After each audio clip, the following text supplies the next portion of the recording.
Yeah, line, pre-game, Road 56. This shit here sound like trouble. Sounds like trouble. Sounds like a real nigga been in the corner on y'all niggas. Watch me bend corners on these niggas. Diamond in the back, William Devon on them niggas. Gotta love that, UGK off in the spot dope. Keep a heater, I ain't going out like Pop Smoke. I got smoke, but the shit is kinda pricey, bro. It ain't nothing to a baller, I be way too dope. Ask my nigga, I be smoking for the hell of it. Hell, I'm starting to feel my lungs, I chill a bit. I pull up to the mall, hope they got some shit I like. New fit, new kicks, say what's going down tonight. Loose lips, sink shit, I don't fuck with that tight. Loose hips, big tits, say I like what I like. Big time of hood, rich cash money, that's that life. And I'm smooth when I move like cutting butter with a hot knife. I've been stalling on y'all niggas while y'all playing catch up. I influence all y'all niggas, go ahead and fess up. Watch me pin corners on these niggas, man. Watch me blow money on these niggas, man. You want the finer things in life, but it's about the simple things. All gold on with a diamond pinky. Watch me pin corners on these niggas, man. Watch me blow money on these niggas, man. You want the finer things in life, but it's about the simple things. All gold on with a diamond pinky grind. All gold on with a diamond pinky grind. All gold on, yeah.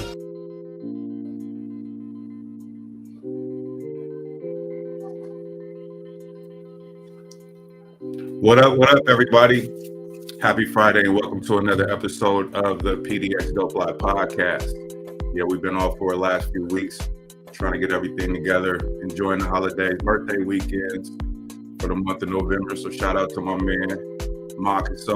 His birthday, November 20th. My birthday was the 23rd. Shout out to the Mean King, Renald Tage. Happy birthday to him. Shout out to Terrence. Happy birthday to him for the month of October. Shout out, happy birthday to my cousin Ricky Jr. His birthday was on the 3rd. So enough with that. We back. We are back.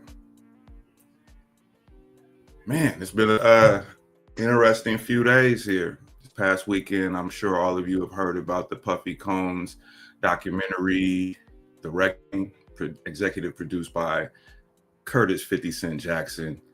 It's all over the internet and everybody's talking about it. And we are going to do a little deep dive in it. I know that myself and my cousin Petty, we both watched it or whatever. I watched it a few times. I'm not sure if everybody on the panel, so we're going to share what we've learned and we're going to talk about it. If you guys want to join, go ahead and get into the comments, whether you're on Facebook or YouTube. And remember to hit the like, share, and subscribe on the YouTube channel so that you can get all the latest updates. We got Football Talk Tuesday on every Tuesday, and we'll be back in effect next week. That's what me and Marcus saw. So anyway, let me go ahead and get the panel introduced. First and foremost, we got my man, Mr. Ivory Mays in the building. Hey, what's up, man? And you got it, man. How you been? I've been tired, bro. I don't know why. I've just been real tired this whole week. So I'm just trying to relax. I know that's right. Well, welcome back. It's been a minute. Next up, we got. It's been a minute, but she's back in the building, Miss Petty LaBelle. Welcome to the show. I'm cracking. Man, you got it. About to get this thing started and talk about this Puffy thing. Are we still doing Sunday dinner tomorrow or no? Yeah, unless you got something else you want to do. I mean, I already committed to it, so I was just waiting to see. Thank you, Pam, for the happy belated birthdays. And last but not least, we got my main man, Mr. Marcus O in the building. What's up with you, brother? What's happening? What's happening? Can y'all hear me? Yes, sir. You talking loud too. I can hear you definitely. Oh, my bad. What's up, Fred? Hey, what's going on? And Miss Petty, it's been a minute. What's going on with you? Oh, above ground. Hey, I heard that. Being on side of the dirt is always important. Oh, absolutely. Definitely. Take it with the good, with the bad, But some actually like being here. But yeah, so the Reckoning, the new Netflix series, executive produced by Puffy Combs. Any thoughts? Did anybody get a chance to watch that? So I know you did, Don. Irie, did you get a chance to watch it? We only got through like two episodes. We didn't watch the whole thing. Yeah. Oh, all right. And what about you, Mark? Did you get to see it?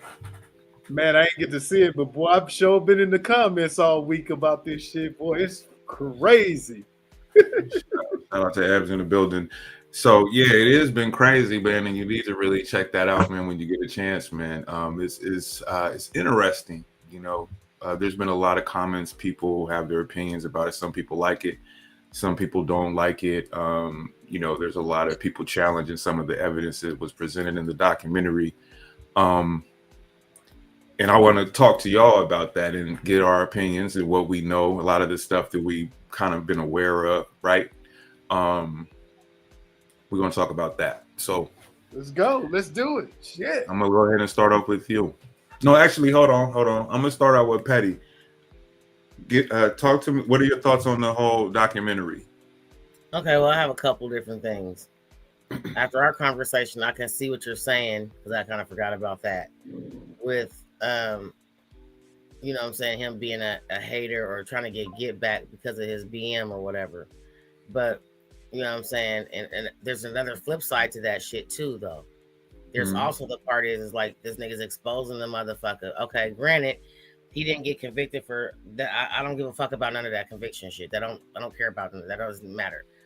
But the shit that was coming out, because it wasn't like 50 was making up the story and telling this shit out of his own mouth. He had people that he was interviewing that was saying these things that was done that they experienced with Puffy, or that they know about that Puffy did, or whatever the case may be. Right. Allegedly, suppose that's what they say, or whatever, right? But if the things that they're saying are true, this nigga was the devil. And if 50 didn't do the documentary, somebody else was eventually going to do it, even if he didn't do it himself, because he started recording his whole life and everything that he was doing prior to him getting arrested when this shit first started happening. So his plan was to make a documentary anyway, but it beat him to the fucking punch. Yeah, it may have been some grimy get back. Nigga, I'm gonna hit you back. Here's a jab for the shit you did to me. But really, in all actuality, it goes back to the black community. Like, oh, he's a hater and he's this. Okay, so why do we always have to protect the predator? Why do we always protecting the predator? Why? We want to protect the Uncle Bad Touches and the Rainbows and shit. We're always in the black community. We always want to protect these motherfuckers. Why are they being protected? And why is it considered being a hater when somebody put their ass on blast, whether they was mad at them for one reason or not or another? Let's just call a spade a spade. This nigga was the devil, nigga. Real shit. Okay. Good take. Mark, what are your thoughts? Thank you. So I'm gonna stay where Petty is, because that's what I kept seeing, and I would actually attack people in the comments that sitting there want to protect this dude. It's like, see, as black people and as a community, we got to stop all this dumb bullshit. Oh, don't snitch. This motherfucker was doing all kind of crazy shit, not paying people. What do they call that? Debaucherous acts. He recorded it. And we're supposed to just sit back and go, well, he's voyeurism. We're just going to let him just, no, we got to stop this as a community, allowing this shit to go forward and protecting it. It's ridiculous. It makes us look stupid. And shout out to 50 for actually having the balls to put this shit out the way it should be put out. And that's why I like 50. You know what I'm saying? Because at the end of the day, this story needed to be told exactly the way it's told. Okay. You see what I'm saying? And all the people that's sitting there talking about, oh, well, he's 5-0, they all need to go jump off a cliff and unalive themselves, because this is the major problem in the black community, where we sit here and protect criminals. We got to get away from all of this criminal mentality. Oh, we got to protect them. No, we don't. They're not doing none of us any favors. The scammers, the dope man, the people that look, the gang violence, we talk about that all the time, but look at this. It ain't like they out there killing white folks or the KKK. We're killing people that look like me and you. This shit is crazy. Yeah. Okay. All right. Thank you for that passionate soliloquy. Ivory, what are your thoughts from what you've like seen I so said, far? I have so I've only seen 2 episodes of the documentary, but I'll go back into this because his documentary kind of overlaps the Diddy surviving Diddy stuff. So some of that stuff I had kind of seen, but here's the thing: like if you watch, I think it was in episode 2. So Diddy learned that behavior. I'm not saying what he did was okay. That he learned that, right? He was passed from one guy to the next, picking up certain traits and learning stuff. So as far as black people or just people in general holding people accountable, yeah, you're right. But when you look at the money and you got people that don't have money, that's why they signing their souls off for these deals and shit like that. You see what I'm saying? That it's going to always, there's going to be another Diddy, right? There's always somebody that's going to be the next Diddy. You see what I'm saying? They're going to sacrifice their own and their friends and burn their people and stuff because they want that fame. They want that power. That's what I seen, when I watched it. I'm gonna need you to watch the rest of it. All right. So here's the thing. So this I've got a few thoughts on the documentary. I think that I thought it was cool. It was interesting. You know what I mean? A lot of the stuff I kind of already know. With this thing between, so when I'm talking about 50 I was talking about he's a hater for it. This is them going back and forth. This had more to do with that versus him doing anything or having the balls, as you would say, Mark, to put it out. This is the 48 laws of power. Destroy your enemy completely. And so this shit started way back from because Puffy helped 50 when 50 got shot and dropped from Columbia Records or what it was. I think it was Columbia or Capitol. I think it's Columbia. It was Columbia. He wrote for Puffy. You know what I'm saying? Puffy came and helped him out and he wrote for him, but he didn't sign it. So then they had some problems there. They was going back and forth, that kind of thing. And then when he got into the liquor business, he went into the liquor business too as a competitor to him. You know what I mean? They always went. Then he went and got the bitch. He wanted to do the deal with Maze and he kind of strung him along and he didn't sign the deal with Maze because 50 was about to sign, wanted to sign Maze. And Mace wasn't fucking with Puffy at the time. So this is, I say all that to say that, so that's a beef, you know what I'm saying? And to me, this is more so of 50 crushing his opponent. At the same time, I guess in many eyes, doing a good thing. So, and here's the last thing, my last thought I'll have on this thing is it's like you have to understand when you have a documentary or when people create documentaries, anyone can create a narrative about someone. You know what I mean? There's a lot of people that weren't interviewed. You know what I'm saying? That have different perspectives on this. So from the information that what they wanted to paint him as, you know what I'm saying? They can do that. He was convicted of what he was convicted of. But this other stuff, it just basically breaks down what he was about. He was a shrewd businessman. He was he's like how these white boys are. Exactly. You know what I'm saying? And he was out there. He, like Ivory said, he learned these many traits. You know what I'm saying? How to be a monster when he got this shit. How to, he said, whatever I want, I'm going to get. You know what I'm saying? Like in the documentary. I mean, he's an intense dude. You know what I'm saying? Like you learn. I mean, I thought I learned a lot about him in terms of just how much of a business monster he was. You know what I'm saying? And how his ideas and how he was going to get it at any cost. There was fucked up means. I'm not condoning any of it, but I look at those things or whatever. But as far as what you two were saying, I'm not pushing back on that. I'm just kind of explaining. But sure. Well, I agree with you too on that being because there was the other girl that was in one of the groups he had, and she was like, never once did I experience any of this. You know what I'm saying? And then they were saying how the one that was supposed to be his assistant or, you know, president of something, she was lying on the stand and shit like that. So, you know what I mean? Like, I get what you're saying on that one too. But, I mean, like, shit. But something to it. I mean, I'm not saying that ain't none of that shit happening. I'm not, that's not what I'm saying. I'm just saying that we got to be mindful to know that, okay, you got to take it with a grain of salt. You know what I mean? There's things that can be corroborated, and then there's some things that people are kind of pushing back on or whatever, and you just take it for what it is, you know. Well, but can I just elaborate on like what Ivy was saying about the learned behavior? Now, one thing, you know, that I see just from what because it sounds, I haven't seen it all, but I've seen a lot of the footage.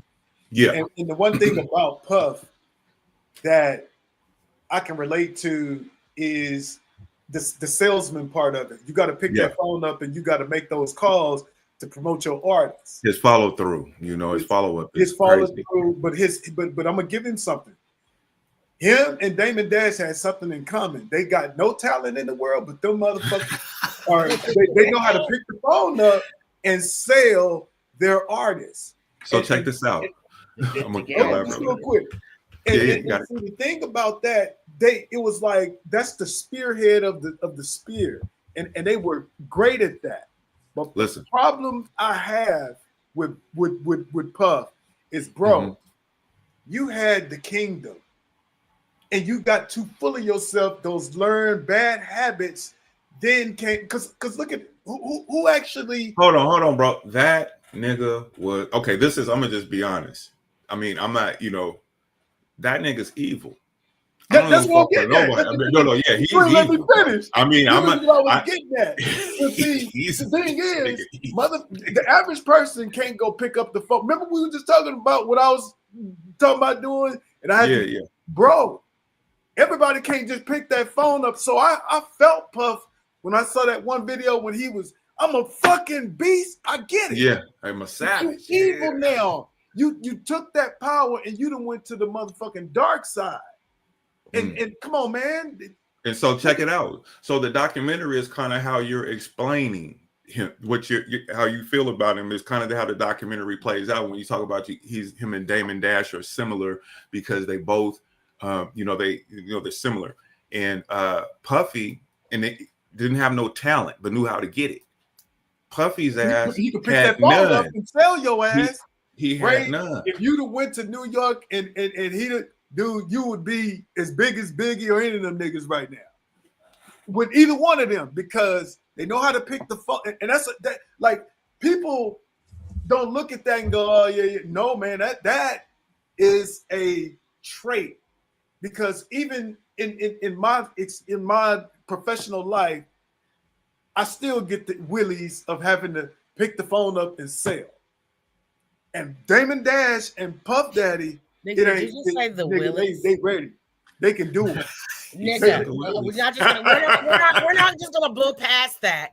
Like you didn't just say the willies, nigga. Did you just say the willies? What the fuck are the oh my nervous? He's nervous. You don't get I know it. She knows what you're talking about. It's just the choice of words. So, but here's the thing, though, bro. I'm like that too, though. I'm not good. I'm not a good, like as far as going door to door, like when I used to have to make calls and stuff like that.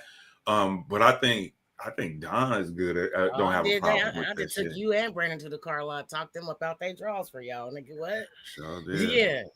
I went through, I'll talk a motherfucker into a turtleneck sweater and get what I want. So I know what you mean when you say is some people, are kind of skittish or not as aggressive, but that nigga was aggressive. He was aggressive. You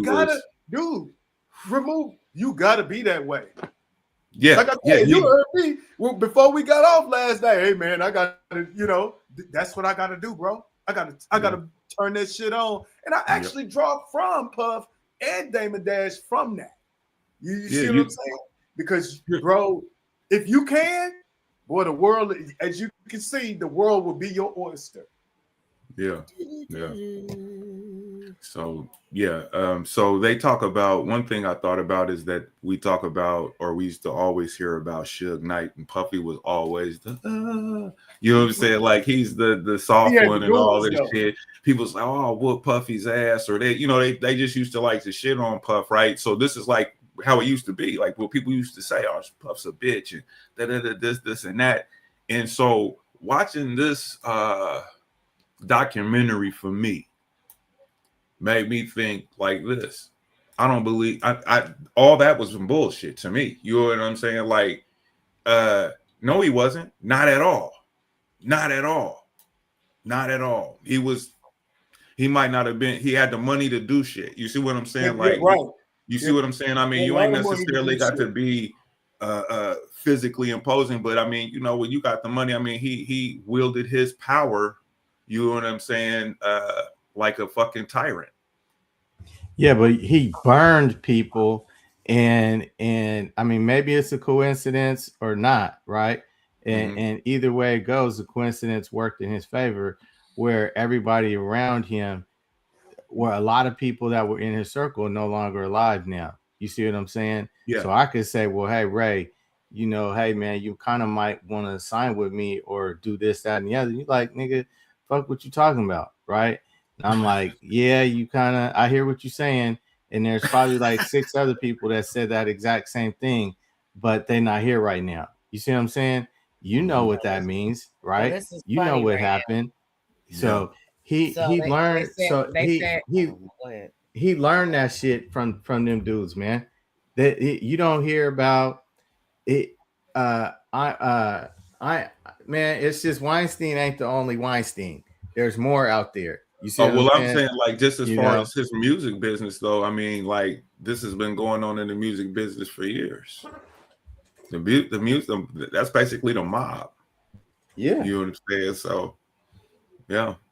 But if you got that mouthpiece and don't alienate, see, he was good at not alienating a lot of people like Damon Dash was. See, it got to a point to where once Leo Cohen got in Jay-Z's ear, like, bro, you don't need him. It's a guy that's been behind the scenes now that took Damon Dash's place, and he been playing the background a lot more. And where Dame fucked up is he started trying to, and we know Dame, what talent does Dame's talent is identifying talent. He does a great job of that. He does a great job of all that behind the scenes stuff. He messed up by like we talking about the mob, man. You got to play your part, and your part is not to be in front doing all that yelling and all of that stuff. See, Puffy would have been better off had he not been an entertainer. Turned himself into a rapper. The same. See. And had he not done that, he'd probably be a billion. I mean, he was already a billionaire. Yeah, he's already a billionaire, but I think it's the power. But Puff was kind of like he was manipulative, but he didn't do like Damon just was crazy with power. Puff was too, but he was more manipulative about it. My thing is, Dame was just limited because he wasn't big enough just yet. You know what I'm saying? And Jay was always the guy. You see what I'm saying? But Puffy, what he learned and what they talked about in the documentary is that you're more important. He was taught, like Ivory said, he was taught that you're more important than the artist. When he was an A&R, when he did Jodeci and Mary J. Blige and Father MC and all them, he was taught, Andre Harrell and told, you're more important. Nothing works without you. And so that was kind of like how he took that, and that's his mentality. You see what I'm saying? And that's how he handled business. And so right after Big died, Big was supposed to be on the cover of Rolling Stones. Puff said, "No, they said pull the cover." He said, "I need to be on that cover because my album is coming out in January." Sure enough. You see what I'm saying? Like, so that just, he asserted himself. He owned the spot. He put himself out there. What I'm saying is he did fuck shit, but he didn't what's his name? He didn't bitch out Clive Davis or none of the gatekeepers. Whereas Dame thought, I'm gonna go in. I got Jay now, so we can do this. It's like, dude, pipe it down. Yeah, but I'm just saying, like, Dame Dash don't. I mean, Puffy is light years ahead of him as far as I don't compare. I can't even. Other than you can't other than having this. Even when they was coming up, Puffy was all. I mean, all I'm saying is he was big because of Jay-Z. Puffy, you know what I'm saying? I get all of that, but if you don't get if Dame Dash ain't doing what he doing, Jay-Z ain't nothing. We don't even know who Jay-Z is. And I'm just saying that not like this, played his spot way better because they the same people to me. Puff and Damon, they both the same people, no talent. But look, Puff had enough foresight to get Biggie at least the right for him, whereas Dame, he was too arrogant to, hey, look, Jay, just give me, like he did Memphis Bleak. And that at least got him in the game and, maybe got him a hit or two. And then we would be sitting there going, yeah, Dame, yeah. But he was so full of himself, he was stupid. Like now, he's still stupid. Well, it's over for him, and he'll never be able to recover. He's going to be sick for 50 drop paid in full the TV series. Listen, man. He's going to be on suicide watch. Well, so, I mean, what do you think comes from this documentary? What do you think comes from it? What do you think happens after this? Do you think anything's, huh? Let it say? I mean, okay, no, I'm just saying, it's gonna come and it's gonna go. You think it's gonna die down? Like it ain't gonna be like no big old deal. After a certain amount of time, it'll just die out and just be what it is. Only the reason I say no is because 50 Cent behind it. So as it get close to Puffy to get out of jail, we're gonna see a resurgence of shit. I don't think Puffy's getting out of jail, but Ivory, what do you think? You think this documentary is going to have an impact in the future for Puffy? You know what? I think if Puffy has any type of money left or people owe him some type of favors, we're going to see him again. He might be chill for a minute, or maybe he might not blow up. Maybe he might not be as big as he was. But think about who we're talking about. You see what I'm saying? He's a monster. He likes the limelight. He likes that power. It's an addiction. He's gonna get that shit back. Okay. I don't think that's the end of him. Right. He's gonna come different. Okay, Don, what do you think? You think what is this documentary going to impact Puffy going forward? Well, yeah, I believe so. And I mean, at this point, it's just like karma's a cold bitch, and sometimes it comes in a domino effect. Sometimes it might come all at once, but his is like a slow stretch of his balls. Jesus. He's losing his motherfucking nigga. You're dirty, nigga. Nobody wants you. You're the dirty rag that we throw away.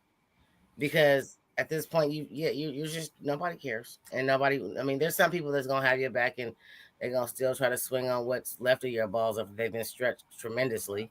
They're gonna be touching the back of this nigga calf. So what I'm saying is that this is more visual. Karma is coming back around the block, and she's giving it to you slow, nigga. Well, I look at it like this, and I kind of agree to your last point that karma is coming around slow. I think that he's not going to get out of jail, or if he, right before he gets out of jail, he's going to possibly be charged in connection with that Tupac murder. I think that's going to come back to bite him towards the end of his sentence. And that Biggie shit, nigga. You knew what was happening, nigga. I think the Biggie thing was more so of him being fucking arrogant. It speaks to how ridiculously arrogant he was. You know what I'm saying? He was trying to clown the West Coast. He was trying to have a party and he wanted Big there. You know, he was trying to show out because y'all's saved the West Coast to, as far as what he thought to the West Coast is like, y'all savior is dead. I'm the king and I'm in y'all's hood. because Biggie was supposed to fly out to England to do a presser out there for his new album. Right. The album name wasn't even called Life After Death. Yeah. They named that after he died. Yeah. Yeah, so it has some cool little nuggets in there, man. And if you are, a follower of hip hop, if you grew up during those times, it had, and you knew about that, it has some interesting stuff in there, I think. But yeah, that nigga was, he is. So you think they're gonna wait for him? You think they're gonna, as soon as he get out, they're gonna get him or try him for the Tupac? Listen, I got a friend who, I don't want to say friend, let's say associate or someone I know, who did time for drugs, like 7 years. And he was just getting ready to get out, and they came to pick him up and they charged him with a cold case murder. And he had to go and do time for that. You think they have enough evidence for? I don't know. Because remember, Keefe D is going to trial in a couple of months here for the murder of Tupac. Got you. So if they can charge. So if they link Keefe D to the $1 million check or whatever, that's Puff. Well, he did a. So they're basically testing the water with Keefe D. Then is that what you think? They testing the water with Keefe D. I think that the information that Keefe D gave them in the proper, he said that in the proper. You know what I'm saying? And that's going to be part of the evidence when they try him. So if that is the case, though, that they did this, I mean, I guess it's going to be a matter of how the defense tries to frame this. Is it about when Tupac jumped on Orlando, and Orlando was getting get back at him, or was this really about Puffy paying Southside Crips? The money was $500,000. Zip ran off with the money, and he died of cancer. But they only got him $500,000 of the $1 million that he said he was going to pay him because they didn't kill Suge. And they'll talk about that in the documentary too. They go into that. Well, it's going to be interesting to see. I think they're testing the waters with the Keefe D, because if they can get him for that, then I mean that opens the door for they could probably say, instead of giving him life, hey bro, we'll give you 25 or 20, right, to cooperate. Yes, sir. It's coming. So maybe that's why they didn't press the issue with the Puffy shit. You see what I'm saying? Nigga, we'll get you on this little shit right here. We could get you $100 for it. Cool. And then we'll get you, like you said, all right, you ain't got to do all the time. Just do what you can. What you can. And come over here and finish out. Yeah. I didn't think about that. Yeah, I know you can't. I know. I can't do it. You'll get through it. You ain't got to do it all. Just do what you can. That's a cold one, brother. That's a cold one. I can't do all this. You ain't got to. Just do what you can. Damn. Yeah, man. But So do you think he killed Kim Porter? Yeah, I think he killed all them. Yeah, he had enough money to make somebody say that it was pneumonia. He got enough money to pay certain people to do certain shit. Hell yeah. He did it all. All of that speculation, I believe, yes, he did it. Yeah, okay. But innocent till proven guilty. That nigga guilty, nigga. He did all that shit. He did all that shit. Because he's cocky. It's a compilation, so it's like basically like, and what's cool about the documentary is like it compiles all of his shit, from the shooting to all of it, nigga. Yeah, and it puts it all in one presentation for you to look at this and be like, okay, this is this guy for the last 30 years, 35 years, whatever. So 50 this is how he job for him. He said, "Here's your present. I already wrapped it up for you. Here you go." I mean, in a weird way, I feel like he kind of basically solidifies Puff legacy as a gangster. Puffy made him famous forever. Puff, I mean, 50. He made Puffy famous. He kind of did him a solid, but he said, right. I see what you're saying. You see what I'm saying? Like, yo, if you think about it, his father was a fucking gangster. He never got to know his dad, and so he talks about this in the documentary. He did the research, and so that was part of him because he ain't from Harlem. He wasn't raised on none of them blocks. You see what I'm saying? Like, so it's like, you know, he strived for that shit. You know, didn't they say his dad was a snitch? I heard that. Yeah, I read that years ago. And he I guess he was killed because of it. I mean, that's what I would assume. So I wonder who was involved. Okay, so let's just say he finishes because he got what, 2 years left at his time? Did he? No, he got like three years. 3 years left, if not more now. Shit. I think he's already been in. He got 5 years. He had got 5 years. It was 5. Okay. He only served 2 so far. Nah, he wasn't in there no 2 years. He was only in there for like a year and a half, almost 2. No, like 11 months. No, not because remember, when did he go to trial? Nah, because they arrested him in September of 2024. Right. So it's 2025, almost 26. He got. But what I'm saying is, when did he get convicted? I mean, they had him, and then he went to court in May. Yeah, like a little over a year. No, what I'm saying is all of that, when you add it up, he done almost 2 years. He got 5. Right. So get out in about 3. At least 3 left. Nah, he got 4. Oh, I said 3, 4. Shit, but he ain't got no 2. Oh no, he ain't getting out no. He ain't got 2 left. That's all. Unless the president pardons him, he ain't getting out. It'd be interesting if they snatch it. Gonna snatch him up. Murder yeah, that's coming. I think he gonna get, like you said. I think he gonna get snatched up for that. It's gonna be hold on, buddy. They may not be able to find him guilty. I'm not saying he's gonna find him guilty. Man, they gonna try him. Right? No, I'm saying no. I'm saying they'll try him and take him. You know, take it to court. But I don't necessarily know that they'll necessarily convict him.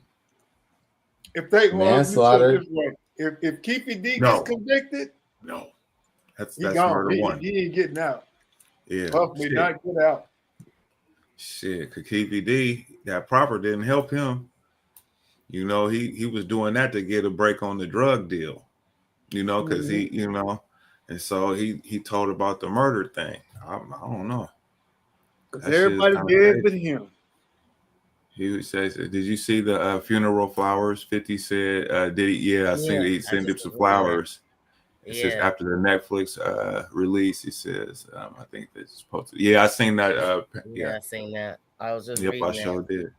Yeah, well, I seen this that. will teach people not to fuck with 50 because he's he's super petty, bro, and I love it. He's the. Hold on. What they say? What they say? Oh. 50's the kind of nigga he say, "Oh, you go low, I go to hell, nigga." Yeah, I love it. I like it. I like it. Me too. Like shit. Like that's what that's what I'm saying. That's why I haven't seen it. I've been in the comments. But look though, this book. I have this book. It's called The 48 Laws of Power, and what you seeing happening in real time is what's in that book. Yeah. It's one of the laws. I got that one in, that last one he did. The 50 Laws of Power. He did one himself too. I didn't get that. My son read the 50 Laws of Power because I got this book here. I read both of them. They're actually that's why I admire that motherfucker because but the main thing about 50 that I really, really admire, that nigga ain't scared. That's the part people don't understand. This nigga ain't scared of nothing. That's because he's not no studio or internet gangster, bro. You see what I'm saying? Bro, that and he talks about when him and Supreme was going at it and shit. You've heard probably Tony Yayo talk about it in this one instant. I don't know if they were in New York or Atlanta, but Killer Supreme tried to pat him on the head, like, okay, you know, like little boy, and 50 patted him right back on the motherfucking head. I was like, this nigga. And because Jay was like, he was there and he was like, man, and they was all like, damn. But he was ready, nigga. He was ready for war, bro. Too bad they didn't kill him. I'm glad the nigga didn't die when they shot him. Yeah, man, but they try to take his ass out though, and you're right though. Like it's a trip though. I mean, anybody could be touched though. I mean, that's a fact. But 50, yeah, he liked that apparently. You know what I'm saying? He liked that, bro. Like I said, I read both them books, but the essence of what makes him tick, that motherfucker ain't scared of nothing. You can't threaten him with, well, we're going to, no, it didn't already happen. Like you said, when he got shot and lived, all bets were off. I'm going hard, but calculated. He's very calculated. He ain't going out of control. He's very calculated about his moves. And he's not a dumb dude. He's not a dumb dude. I think he's pretty smart. Yeah, he's pretty smart. So I'm sure he's moving properly. You would say like he's definitely got some killers on the payroll. He got some killers on the payroll, and you look, man. It's the reason he called it his team the G Unit. Yeah. And if you fuck around and want to really find out, like he said, he'll put the Jew Unit on your ass. Well, man, this nigga put Netflix on Puffy's ass. That's what he did. Shit. Well, I guess we know who won that battle. Unlikely we know who won that. That was quick. It wasn't drawn out like Kendrick Lamar and them. That shit, it was a straight chop to the neck, nigga. Nigga, get the play down, ho. Go to sleep. And Jay-Z said. So Jay-Z says that 50 still moving like it's 2003. No, 50 said, no, I move like the 90s. He told this nigga, he said, nigga, he called that nigga grandpa and everything. He said, nigga, listen, you what'd he say? Because they was going back and forth. Yeah, I saw that today. He said that, yeah. And I forget what 50 had said to him. He's like, man, your last rap sounded like a goddamn some like a speech or something. Motivational speech or podcast, right? And he was just like something. Then he's like, oh, he's like, your last hot record was a intro to a theme song, yeah. And then 50 was like, man, he said a theme song that outsold your whole playlist. Your whole catalog. Yeah. I got more streams than your whole catalog, nigga. Yeah, off that theme song. And then I forget Jay-Z went back and did 50 said, stop playing with me before I buy your wife's ads for her buy brand. Ads on your wife's just stream. to clown, just to clown you. You are the I was like, yeah, he been going like popping shots at Jay, and all them niggas. Nas, all of them. He went at all them niggas, and he destroyed Ja Rule and Irv Gotti and them niggas. Yeah, Ja tried to sneak in some shit the other day, and it's like, dude, go sit your ass down for he in you again. Like, Ja Rule, why are you talking, my nigga? Like, come on, bro. Just we look. People are starting to like you again because you got the hit. Right. Catalog, bro. Don't get in that with 50. Just ignore that nigga. Hold on, man. The whole world seen what 50 did to him. I don't even know. It's this shit is in the dictionary. You could Google this shit and put that on there. He destroyed that nigga and took his swag and rebranded it and packaged it and repurposed his shit, nigga. You know what I'm saying? Like, he was saying he took that. He had his own shit, of course, but he took also. You know what I'm saying? He crushed them niggas. But basically doing what them niggas was doing too. You know what I'm saying? Making records like that, man. Like yeah, he destroys his opponent. And made just as many hits. Yeah, because there's this what puts the documentary in perspective for me, because I'm a big 50 Cent fan, but there's this one song that he's talking at the end of the record, and he's talking about Puff, and he's like, oh, you had me with Mace and shit like that. You didn't want to do the deal. You want to waste my motherfucking time, nigga. He's like, all right, I see what you're trying to do, but I don't understand why you're trying to do what you do. You doing? He was like, all right, fuck it. You know what I'm saying? He said, I'm for the, and he was like talking about. He said, so fuck it, the deal's off, nigga. Whatever he was talking about, that deal, you know what I'm saying? Like, yeah. So they always, and then when Puff got him for his baby mom, that nigga 50 heart was touched. And 50 was like, okay, I'm finna finish this nigga. He's like, oh, you got my bitch out here, nigga. My son's mom out here, nigga, on the stand, nigga, and in the news, and calling her a call girl and all this shit. Sex worker. Sex worker, yeah. Yeah. Like, these kids be on these phones and shit, man. They get information just like we do. They're exposed to that information. He's seeing that shit. He like, nigga, I'm finna crush this nigga. That he did, Henty. That he did. Yeah, but people mad at that nigga. Talking about he kicking people when they down. No, you ain't. Especially, don't be his enemy though, boy. I mean, but that just goes to show, like, okay, so now somebody that said a post on Facebook, and they was like, it's funny how you Portland niggas will accept a nigga that come from out of town way faster than the niggas that you accept in your own city, and putting all this go into these new people, and you don't even know why they left where they was at, and they come here, but yet they this big person. You know what I'm saying to you? You know what I'm saying? And like in Portland, it's a sick thing. Like the new pastor that opened the old Applebee's restaurant up, this nigga's a whole motherfucking predator, and a scammer. But you know what I'm saying? But there's somebody over there, y'all just spreading rumors. And I seen that post. I seen the post you're talking about. It's like, are you kidding me right now? This is how because I went and looked at the story. I seen it, and then I pulled the link and I read the story about that particular incident. And based on what they were, saying in the comment or their post, and I was like kind of looking at that, and I'm just like, but it says sex offender though. You know what I'm saying? Now we don't know what he's doing then, but their point was, and I want to say this: if it's the same person we're talking about, somebody was talking about he could have been a pimp or something like that, because That's that true. if you get a charge for 50, you see what I'm saying? And they put that out there, and I'm just like, but do you know that though? But he has more than one offense in different states. Well.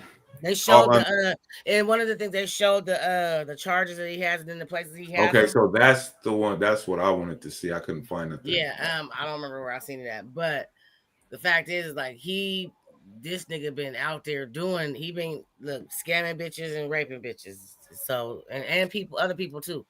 Damn, bro, that just sounds terrible. And so his restaurant is open on Applebee's over there by the Lloyd Center. Applebee's and Lloyd Center. Yeah. And people was having jokes over, but I heard he cooked the hell out of a pork chop, though. Somebody said that shit. Oh, man. I wonder if that's gonna impact his business, or how much that's impacted his business, that story.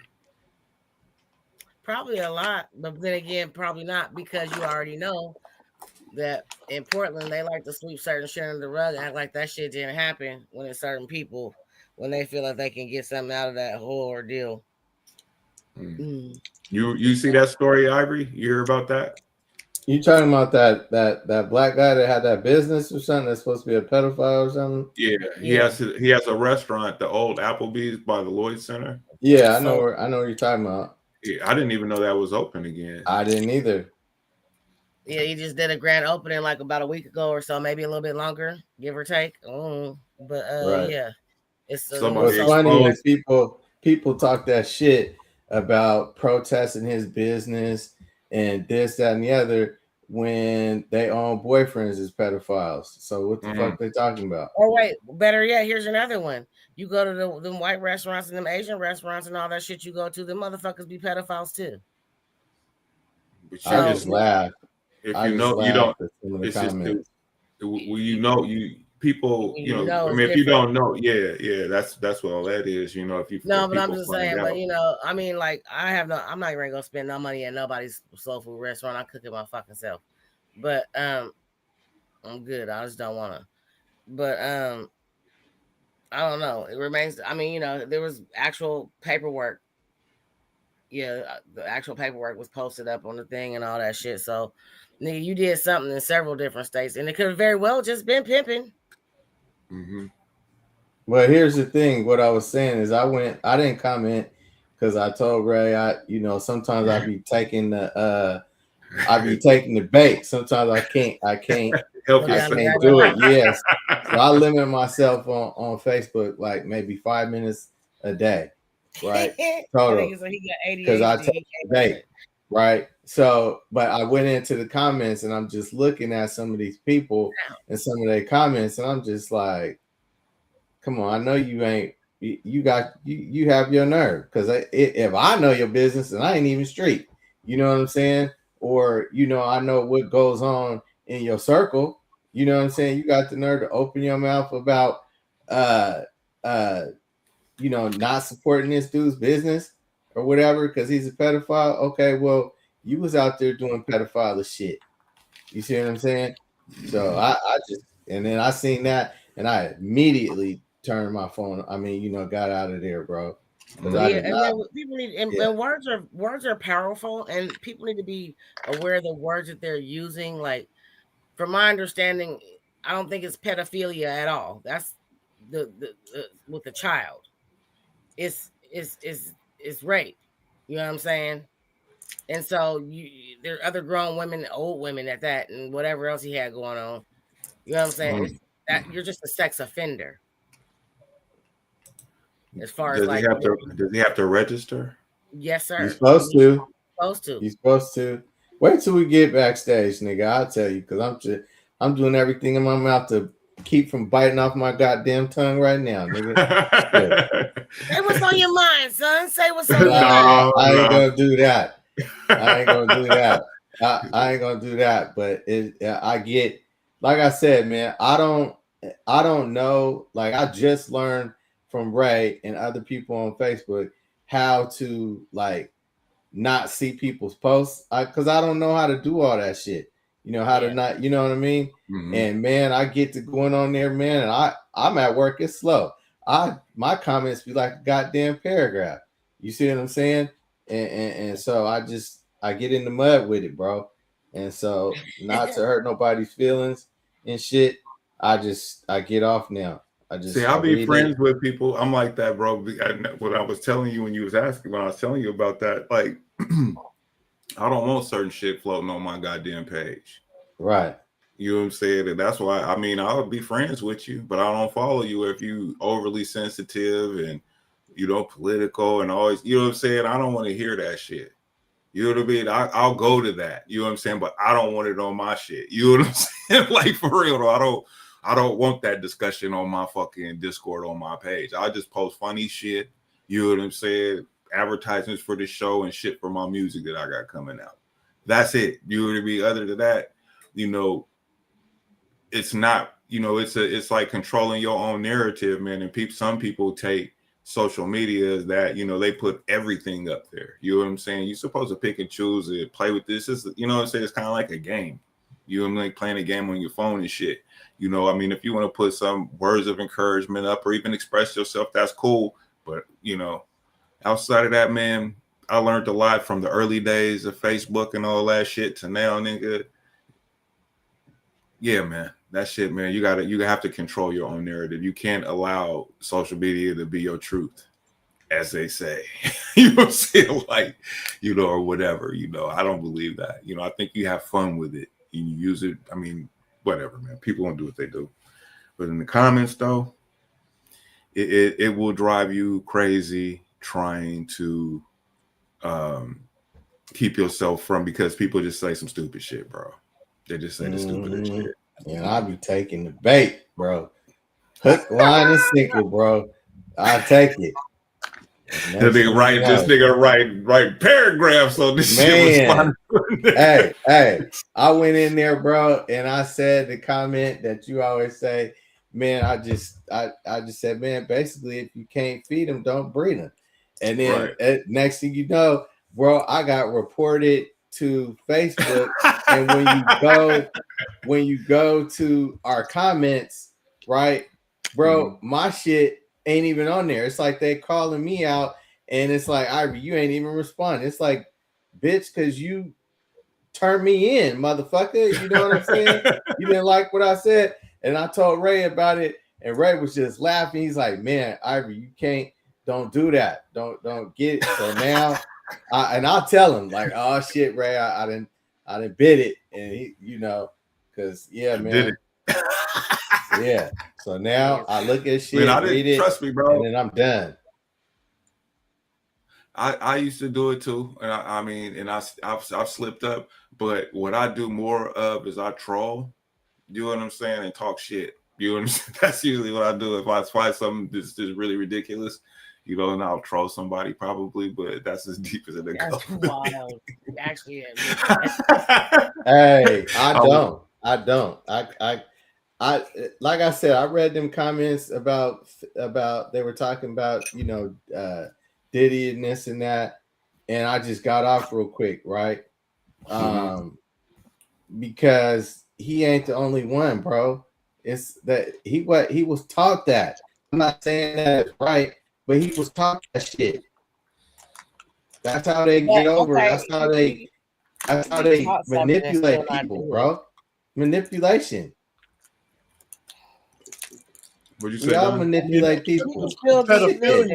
No, what I'm saying is deeper than you think, because I hear what you're saying, but no, because it's like you can have two niggas that's raised in the same place with the same circumstances, the same good things, the same bad things. You know what I'm saying?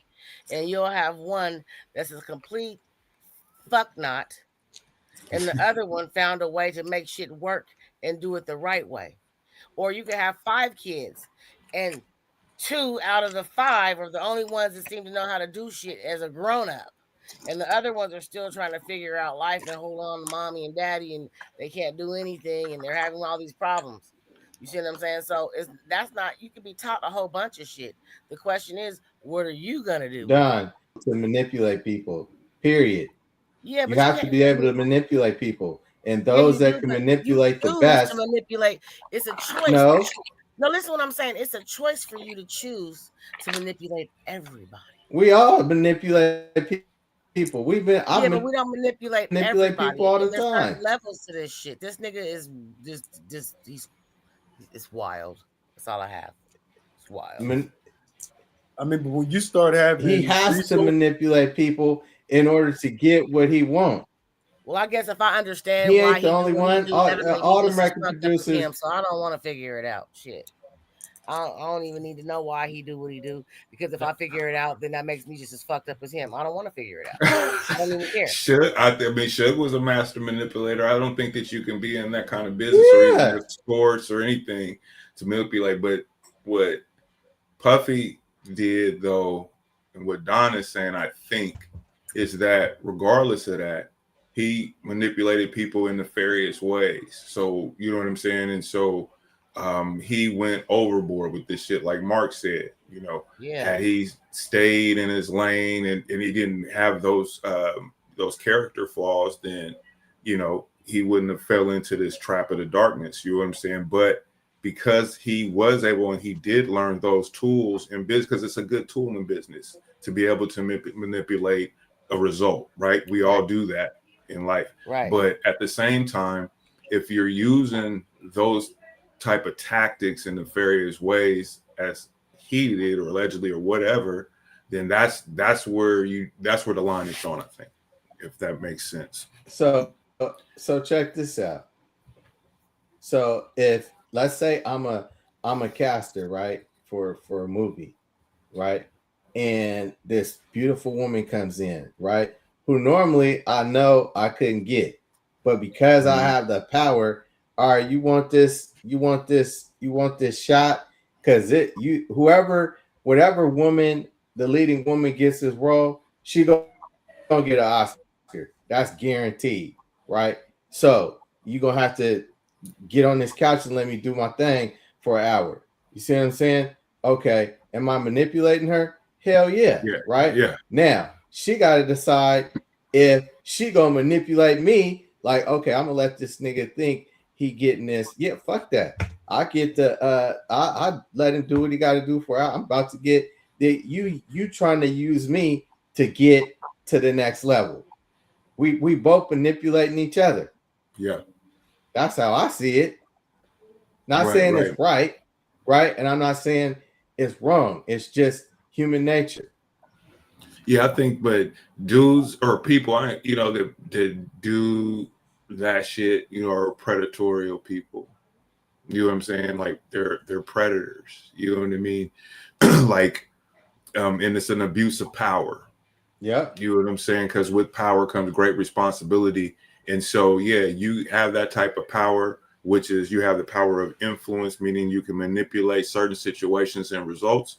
And you can also misuse those tools when you have a level of power to put women in fucked up positions or artists in fucked up positions to fuck them out of their money, to do all the shit that we learning about in this documentary. So, yeah, I mean, I don't think there's a right or a wrong answer. It's just more so of, because I think that you're right. And I think I understand what Don is saying is that this nigga is abusing his power and he's manipulating people. Yes, he is manipulating people, but he's doing fucked up shit by using that shit, even though they was taught it, but if you're going to be a good business person, you'll learn those tactics and those tools when you do gain the power. But what you're going to do with it after that is what's going to make or break you. And that's what we're seeing right now. You're going to use it for your own evil, selfish purposes. Like, man, like that's what he did. I learned a lot of shit that I don't do to people. Just because I learned it don't mean that that's the shit that I'm going to do. I made a choice. If you want power, you're going to do by any means necessary. There's other ways of getting it too, but I don't need it that bad. I don't even want to be bothered with people, so I don't want to be in power. And fuck you, motherfuckers. I'm gonna do me. Yeah, but I mean, certain individuals are wired a certain kind of way, and he was one of those kind of dudes, and he was trained, and he was ambitious as fuck. You know what I'm saying? So I mean, like, he wanted this shit. Like he wanted to do this. Like, like he, his ambition and all that, and he wanted to be a star. He wanted to be those things, and he was in position to make it happen. And he sat on the couch. He sat on the couch. He was sat on the couch, nigga. Andre Herrero, nigga. And then they said Clyde Davis. He sat on that couch too. That's what they say. Hey, man. Oh no, that's gonna probably be the part 2 of the reckoning, the other part to the documentary. But one thing that they don't actually talk about here in this country, because it's such a hush hush, but there is this sort of pedophilia, especially when you get to a certain level of income, like where he was at, Clive Davis, all of the people we're talking about. Yeah. Because like if you go to Singapore right now today, if you go to Singapore, you will see Western executives with kids. Because it's legal over there. You see what I'm saying? And so you got to think, like what we were talking about before, how he was groomed into all of that. He was already susceptible to it because of what was happening between him and his mom.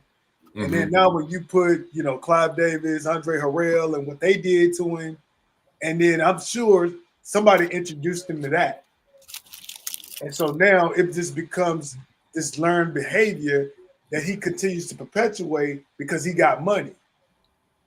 Right. And he never went against the liquor people, we wouldn't be sitting here today about this. Because he'd be still, climbing and doing the puff thing. But when you get to a certain level, that's what it is. And it's Singapore because it's like the Western or Thailand. Yeah, but Singapore is like US, Australia, and the UK. That's like their headquarters in that region. Mm-hmm. You see what I'm saying? And when you go, like if you maybe, like I said, if you went there today and just went to a 4-star restaurant, bro, you gonna see it. They ain't hide nothing. You gonna see the limousine or whatever they come up in, and an old ass white man from the West, some executive with a kid, bro. And that's that learned behavior, that debauchery that we seen and that he perpetuated in Hollywood with the white parties. Yeah, that's a level of debauchery that I don't even understand the attraction. You know what I'm saying? I don't get it either. I mean, fuck that. I mean, I need a woman, not a kid. That's fucking. Like I said, I think that's a Western. When you get to a certain tax bracket, they're gonna see if you all about it. And I do know that I know people that do travel over there. Oh, yeah. And you wonder what you going over there for. You know what I'm saying? Right, for real. Now that you know that, when you hear somebody talking, oh yeah, we finna go over to Singapore. They got business. Like I say, the big blue blood corpse here got head. That's their headquarters. But what I'm saying is no, I've always heard Thailand has always been the place that I've always heard about these type of things. And what I'm saying is that regular people, this ain't just an executive thing. As far as what I'm saying is, I get what you're saying, and I believe that to a certain degree. But what I'm saying is that regular people that got the means to make it over there on a vacation and go do, you know what I'm saying, and go hang out over there. Right. They go out there and they indulge in those type of things as well. And in Thailand, they be getting them lady boys. I don't understand that one. Yeah. She be pretty. Look, she be pretty and fine, but got that, and I'm like, that don't kill it for you. Listen, they say because this one dude was out there hollering. I seen a video with this guy in Thailand or whatever, and he was like, "Look at this beautiful woman," and she's like, "No, I'm not a woman. I'm a lady boy." I was like, "What the fuck is this shit?" Because they ain't finna tell you that they like that. You gonna know what it is, but. Right. I was like, what the fuck? But it's like Thailand got, the whole lady boy thing, but Singapore, you like how you see the lady boy shit in Thailand? And there's the kids thing too. But in Singapore, that shit is it's right there and in a place where you wouldn't think you would see it, and you know what I'm saying? And it's right in your face, like that motherfucker is with a kid. What the fuck is this? Well, that's what fucked me up, seeing that. Hell, I guess it wouldn't be no different than a motherfucker moving to a state where the age of consent is at whatever, Well, yeah. You see what I'm saying? Wow. Kind of crazy. But I think that there's some level of truth to all of that, sir. But well, do you guys believe that Puff and his mom had sex? Whoa! Where do you get that from? Where did I get that from? Mace. He talked about that. Yeah, really. People talked about that. And then I'm sure in the documentary they didn't show. No, but they showed some pictures of him being, really close. And the one dude had made a comment saying that he said that his mama my mama could touch the floor with her hands, basically do what the girls be doing, but twerk, putting their ass up, popping their ass out, putting their hands on the floor, and that's what. And he had said that, and the dude was like, "Man, who says that about their mom?" You know what I'm saying? Right. He also kissed his mama on the mouth when I don't know if they put that in the documentary, but I seen a clip him talking about him and his mom going to the strip club and he kissed her on the mouth in the video. And I'm like, dude, no, I'm not kissing my mom. Like, no, what the? So that's why I believe him and his mom had sex. And allegedly that's where his freakishness came from. Wow. That's a cold claim. I just want to hear a quick PSA here. I just want to make sure that everyone understands this is the PDXDOPE Live Podcast, and the views and opinions of the panelists doesn't necessarily reflect the opinions of the show as a whole. Allegedly. We are. Yeah. Okay. Right. There we go. We want to make sure that we use that word allegedly. We do not want to be sued or get a cease and desist or have to read a legal note here live. So there you have, ladies and gentlemen. You guys got the floor. Let's go. So Mace said this. Yeah, dude. So when Mace was like, "Your mama got the receipts." Your mama, remember he was going on. Yeah. That's what he was talking about. That's exactly what he was talking about. I was like, wait a minute. Nah, because he was talking about because of the businesses and the royalties and all that stuff was in his mom's name. And he's when he was saying your mom got the receipts is what he was referring to. Yeah, what I saw, he was talking about why this became freaky. Because okay, so this must be two different things we're talking about. Yeah, so apparently when he was a kid, she would have him watch like some weird stuff. Why he sits there in the corner, I'm gonna just watch you with Cassie. Apparently, some of that was going on with her when he was a kid.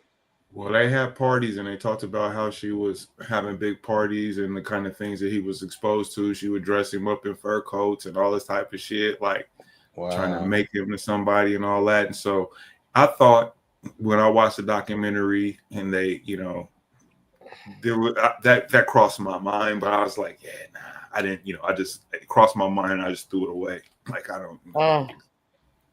Y'all just do like an escape past shit, blow past shit, flip past shit. It's cool. What you mean? No, I just don't want to think about it. So I just, yeah, nigga, what? That was definitely a thought. He's sitting watching. He's been watching since he was a kid. Man, that's crazy work. But Puff is. I just don't want to have my mom in my thoughts about sex at all. I don't. That's crazy to even think about. Well, for Mace to allude or that something like that was actually going on, you know what I'm saying? That's kind of crazy to me. You know what I'm saying? And that puts that thought in motherfuckers' mind when you hear that. That's why it's so fucking disgusting. You see what I'm saying? Like, like, where did Mace see something, or was there? I would want to know more. I would have to look at what he was saying to try to get some more context, because for me, it's like that's to say something like that about a motherfucker, even including all this other horrible shit that we've learned about Sean Combs. But this, now he didn't verbatim say, "Hey, he was," Well, but that's what I'm saying. He talks in code a lot, and that's how he coded it. Got you. Okay, I got you. But yeah, he's gonna want to be careful of that before his motherfucking ass gets sued. You know what I'm saying? Because making those type of claims, you would have to have some kind of fucking proof. How do you know this? But he's around them. He's they hear things. He might have been to say whatever it was. I don't know. I'm not saying that he's lying. What I'm saying is, you got to think, like, with all of the stuff that was happening with those alleged, at the freak offs, right? Mm-hmm. And I just stick with what I saw coming out of his mouth with his mom, and then him kissing her on the mouth. It's like, if you go, like, I can't even fathom. First of all, kissing my mom on the mouth like that. Number two, going to the strip club with my mom. Like, no, I don't want to see my mama in that. I don't want her to see me in it getting horny. What? Like what? Like no, that those two don't go together. And if you've been to a strip club with your mom, to me,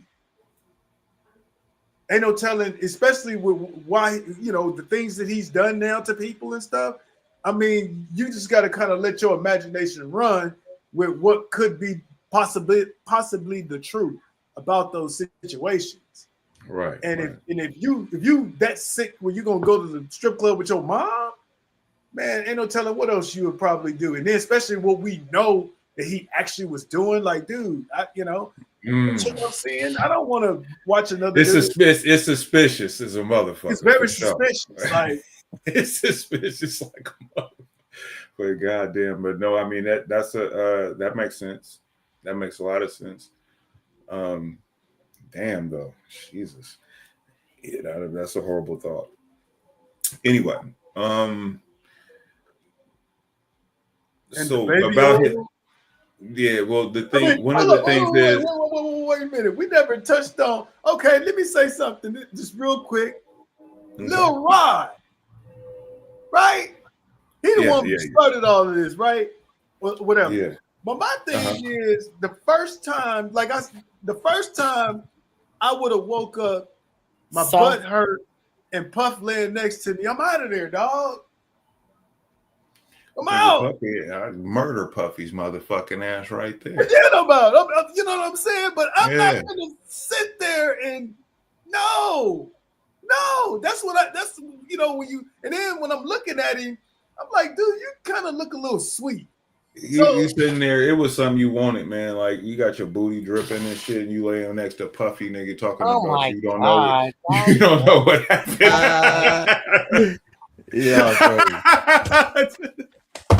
And the nigga talking about he don't know what happened. So you gonna continue to record for the rest of the year? Because you know he would have did that shit early on. Let's say within a month, Puffy would have then had, you know. Come on, bro. And he was with him for what, a year and a half doing that album?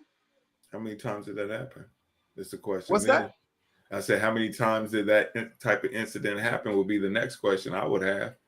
That's what I'm saying. For a year and a half. So, well, we know, okay, at least within a month or two, he would have then had that happen. But you stayed there, what, a year or over a year? So how many times you wake up and this nigga in the bed with you? And your booty hurt. Oh man, you're a suspect there, bro. That's some horrible shit, though. That's a level of deviancy, bro. That I'm just like, I understand about being horny and being freaky and shit, but goddamn, this is a next level of freakiness, nigga, for real. Like this, the debauchery, the sinning, the oh my god, bro, that shit is craziness.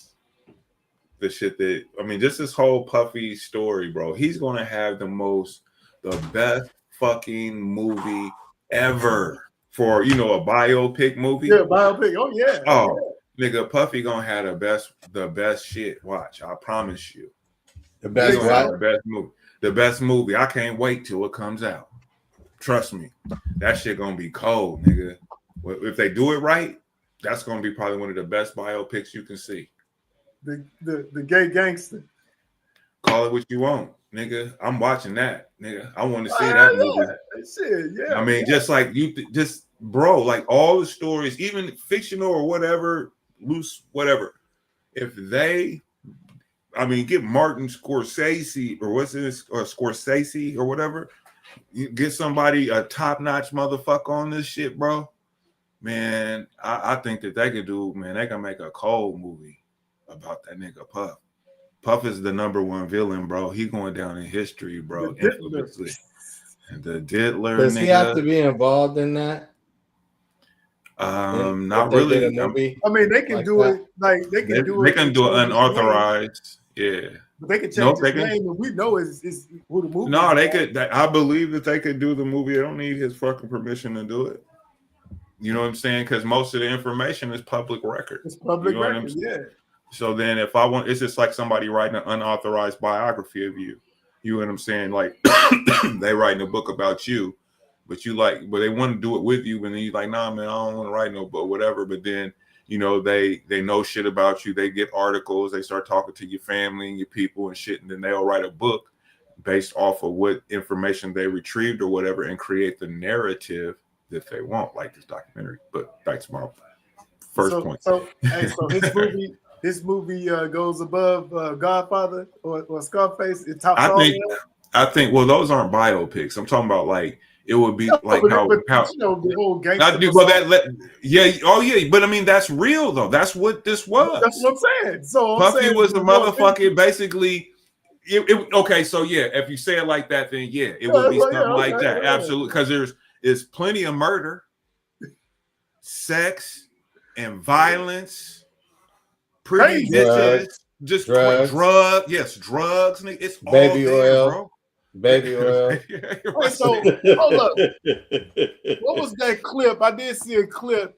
Speaking of drugs, it was a clip I saw. That nigga was high, and it was like he was talking to somebody, but when he looked up, boy, like during the conversation, he kept but you could tell he was on something. Yeah, man, Puffy. And when he was growing up, when he was young, he didn't even fuck with drugs. No weed and drinking.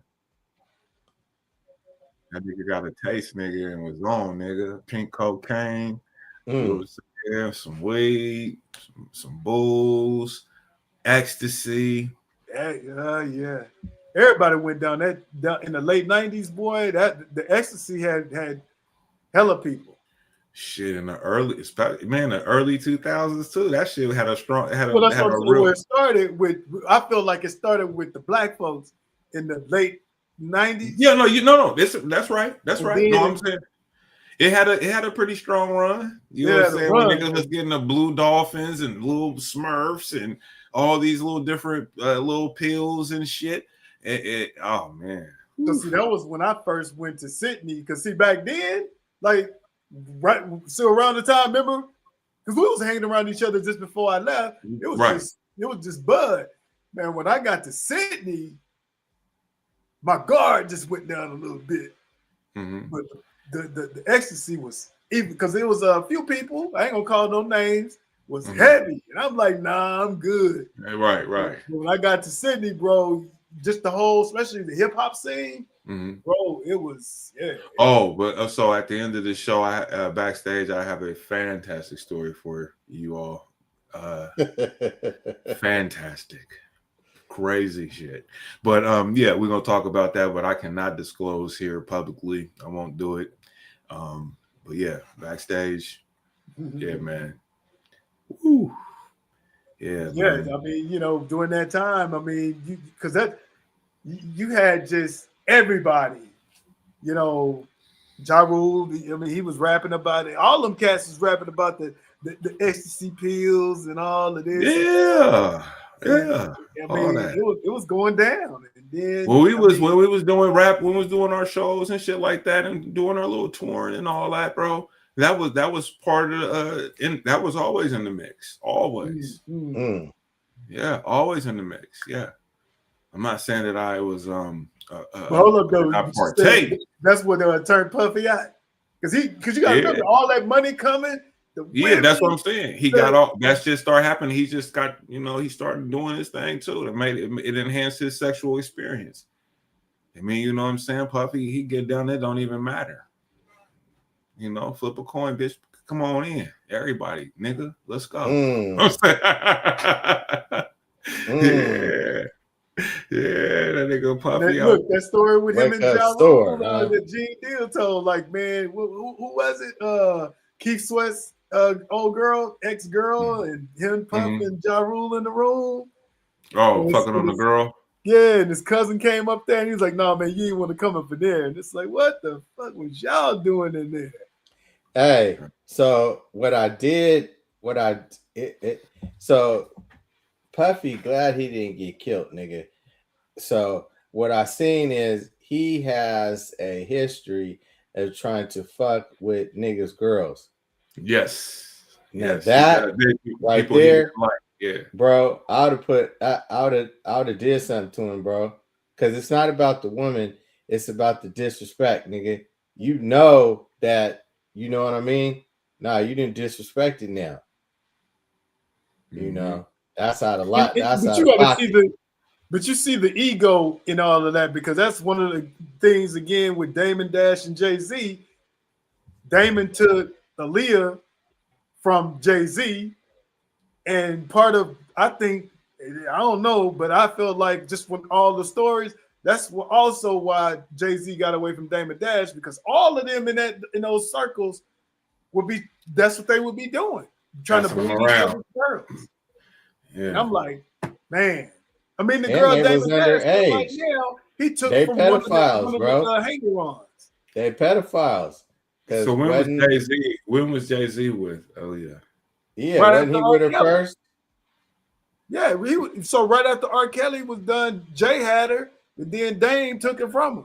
So was she still? How old was she when he started? Oh, that I don't know. I don't know the age. Don't give me telling that tale, but. Well, how old was Foxy Brown when Jay got with her? Yeah, there you go. She's supposed to be what? 15, 14. Exactly. You know he smashed that shit. Come on now. And how old was Beyonce when he started fucking with her? I think like 21 or something like that, 18, 20. You don't think she was younger than that? See, I don't know. Well, no, she couldn't have been. No, not before it came public. Wait, hold up. Here's why you know she was of age, because they went to France together. And he'd got in trouble trying to take a minor overseas, to France. You can't do that. Somebody got in trouble. Stop that. No, he said he would have gotten in trouble if she was underage and when they traveled to France. Because because Dame them, it's a video, the Choke No Joke show, when they was in France, they was all kind of lusting over Beyonce in some magazine, and it's like, man, that's it's just you just glad you wasn't around a lot of them people, because that's like, man, nah, that's what have made me fight a lot of people. If I'm fucking somebody, no. It's saying she was 19 when she and Jay-Z started dating in 2001. Nigga, I think it was before that. Again, another disclaimer, ladies and gentlemen. This is the PDXDOPE Live Podcast. So remember, the thoughts and opinion of the panelists doesn't necessarily reflect the thoughts and opinions of the show. So there you have that. No legal notes. Because when you dating somebody, right, you start messing around before you come public. Yeah, come on now, motherfucker. That ain't slick, nigga. Shit. How old was Jay-Z? 26, 27. We don't even know, nigga. He probably 70 years old right now. 26. How old is Jay-Z? Jay-Z is 55, 56. Is he that? He ain't older than that? Yeah, I think he older than that. Nigga 30. Wasn't that nigga 30 back in the 90s, nigga? He was, what I'm saying, he was like in his late 20s. Shit. That was one of the things why they wouldn't sign him. It was like the nigga too old. Yeah, don't nobody know his real age, bro. That's probably. Hold on, man. Hold on. We'll find. That's probably how he got on, man. They like, look, man, you ain't got to get on the couch, but man, you just take this pill and you'll be young forever. Yeah, because he's 56. Shit. He's 56. So in 2001, he would have been 30. He would have been in his 30s when he was first dating her. Yeah. So he was in his 30s and she was probably 17. Guaranteed. Yeah. But was she a virgin? Probably not. No, I don't think so. She was dating. They say that she didn't step out on Jay too. I've heard stories about that, allegedly. But yeah, I have too. Wasn't it the security guard or somebody? Yeah, something like that. Trainer. They probably all got understand. You know what I'm saying? They probably, man, they probably different, bro. You know, it's like, look, man, don't get out here and make me look bad. You see what I'm saying? They ain't dumb. Them women ain't dumb now. Shit. You know, right. All them beautiful women throwing themselves at you. You know what I'm saying? and you ain't gonna see me for about a month because I'm, doing my thing, and nigga, shit. Yeah, that's interesting. Shit, man. So Sean Puffy Combs. Yeah, we're gonna finish watching it probably tomorrow. Yeah, it's good, man. I mean, I like it. Some people was like, they didn't like it or whatever because of how they feel or 50's motives and all that kind of stuff. And I had my thoughts about that too. But at the end of the day, after I watched it and I thought it was well done. Opportunity, bro. Like you said, I haven't read the book, but I'm going to destroy your opponent, right? And then when they dead, put a couple shots in them so they can't come. Put a couple shots in them in case they get reincarnated. You see what I'm saying? So and it's a business opportunity. You see what I'm saying? Yeah. Because that's what he does. And that's what he does is television, and he's mastered that. Yeah, 50 is a genius, bro. He's a genius. His pen is immaculate. He can write, bro. Yeah. I mean, I think it's the 48 Laws of Power. He talk about how a lot of people don't understand is success is boring, and he used to meticulously sit there and learn and taught himself how to write. And just that part alone, I was actually impressed with it because, I remember when Ray, when I was like, man, show me how to rap. Mm-hmm. And in the time when you used to have to sit there with the rhyme dictionary and nigga, I would sit there it took me probably about 3 months to write that little shit that I still remember. Yeah. Because you got to sit there and meticulously find, especially back then. And you have to play with it and figure out how you want to say it once we get it all out and everything. Yeah.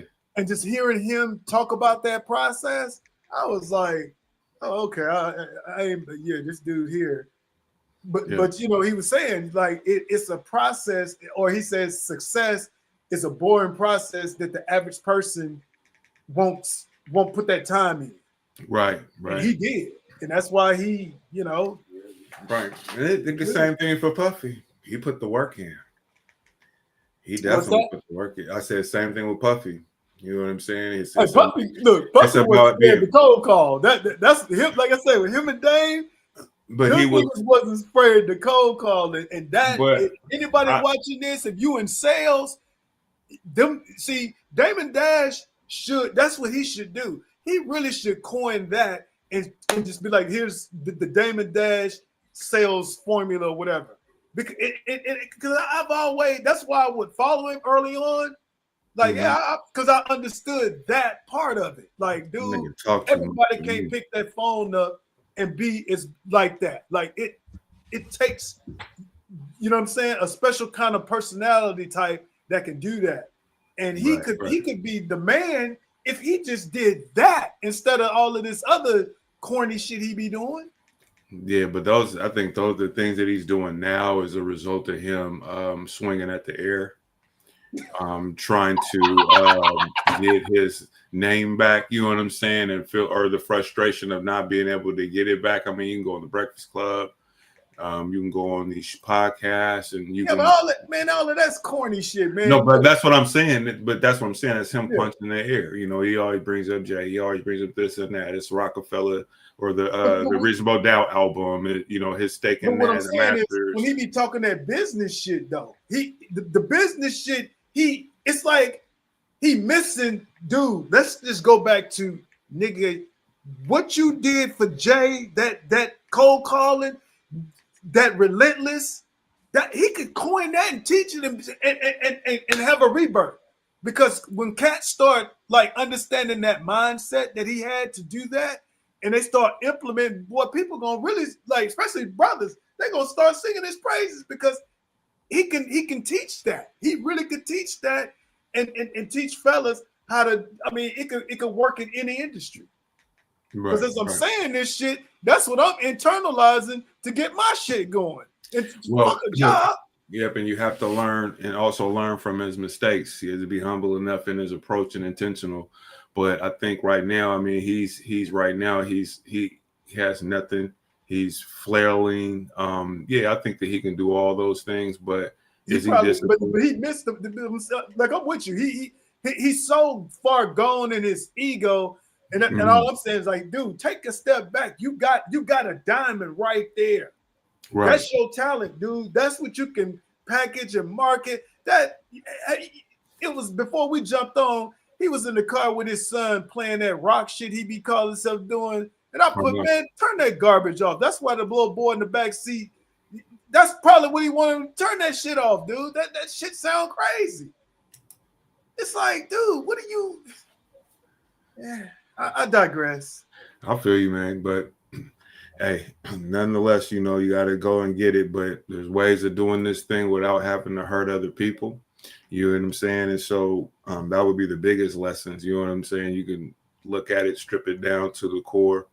You can learn how to be able to be a go-getter, and those type of things, though. But you also learn that what happens to you when you abuse power, because absolute power, what they say, absolute power corrupts absolutely, or something like that. Something like that, yeah. Yeah. But with that, ladies and gentlemen, thank you for joining us on the PDXDOPE Live Podcast. It's been real. We'll catch you guys on the next one. Remember to like, share, and subscribe to the channel.